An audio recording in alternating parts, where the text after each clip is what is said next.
Hello, this is Zubbie, and today I'm going to show you how I make 1/12 scale and 1/6 scale comic books for my dolls and action figures. The comic books in the middle are for 1/12 scale figures, which are 6-inch figures such as Marvel Legends.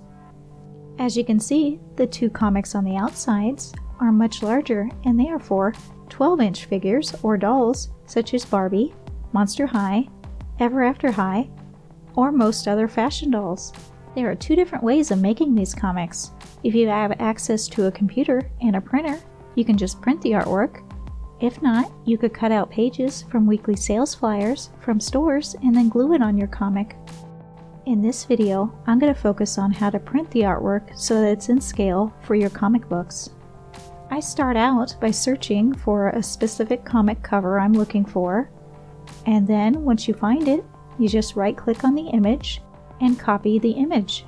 Then I move on to a free software called paint.net, and I start a new project with a canvas size of 55 pixels wide, 83 height, and that fills in my resolution at 37.79, and for my print size it's 1.45 centimeters wide and 2.2 centimeters for the height. And those are the dimensions if you're making a comic for your 6-inch figures.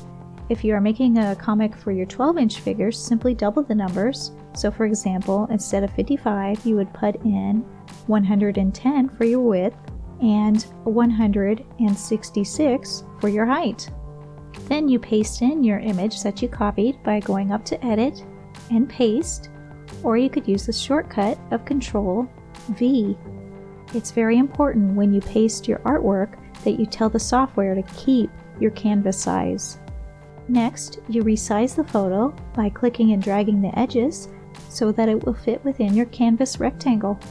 Once your artwork fits, hit Ctrl A to highlight everything, and then copy it by either hitting Ctrl C or going up to the Edit menu and selecting Copy. Then you want to open a new canvas, and I'm going to use the dimensions of 700 for the width and 900 for the height. This is going to be the page that I'm eventually going to print. Now you just paste in your comic cover and situate it at the top left of your new canvas. Now I'm going to go back to my search engine, and this time I'm going to look for some pages that I can use for the interior of my comic. Once I found them, I copy the pages, and then I open a new canvas with the dimensions of 110 for the width and 83 for the height. You may notice that the height is the exact same as the comic cover, but the width has been doubled, and that's because this is going to be the two pages on the inside of the comic. And again, if you're making a comic for a larger 12-inch figure, just double these numbers. Then you're going to go back to the window with your comic cover that has the dimensions of 55 by 83, and go ahead and delete that comic book cover because you no longer need it. Instead, you're going to paste in your comic page and make it fit within the frame.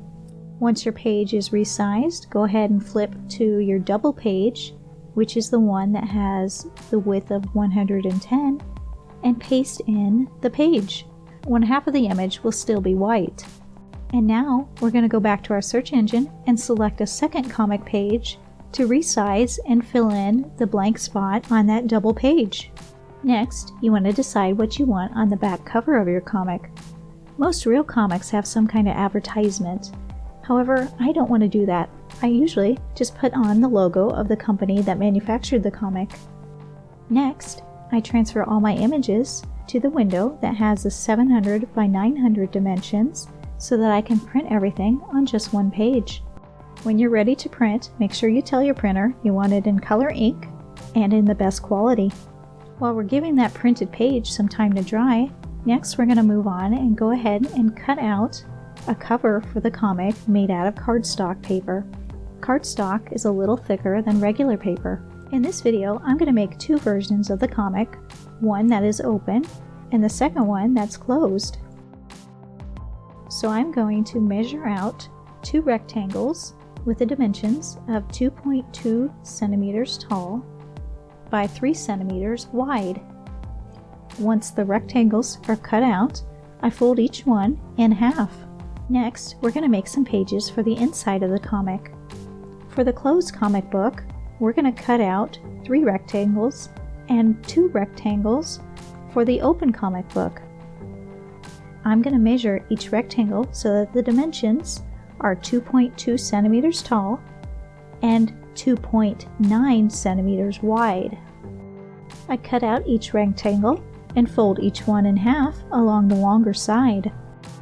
To start the closed comic book, I use Mod Podge to glue the 2 halves of the page together and glue 2 more pieces of paper to the outside of the closed page. And then I spread glue along the top and bottom of the outermost page and attach the cover. If your pages stick out a little too far, you could always trim them off. We can help protect our printed pages from water and other smudges by spreading a thin layer of Mod Podge quickly over each printed section. The less brush strokes you use on this, the better, so that you could avoid spreading your ink. I also spread a thin layer of Mod Podge along the back side of the interior comic book pages.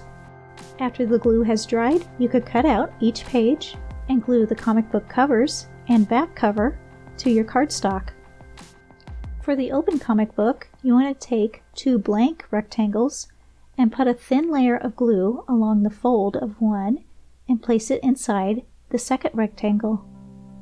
Then you attach your printed page by folding it in half, placing glue along the outside fold, and place it inside the 2 blank pages. Apply a thin layer of glue to the inside spine of your comic book so that way your pages can attach and yet you could still flick through them. Allow the glue some more time to dry, and then you can have fun by taking pictures of your action figures or dolls reading comics. If you enjoyed this video, please consider giving it a like, share, or subscribe because those all really help out my channel. Thanks for watching.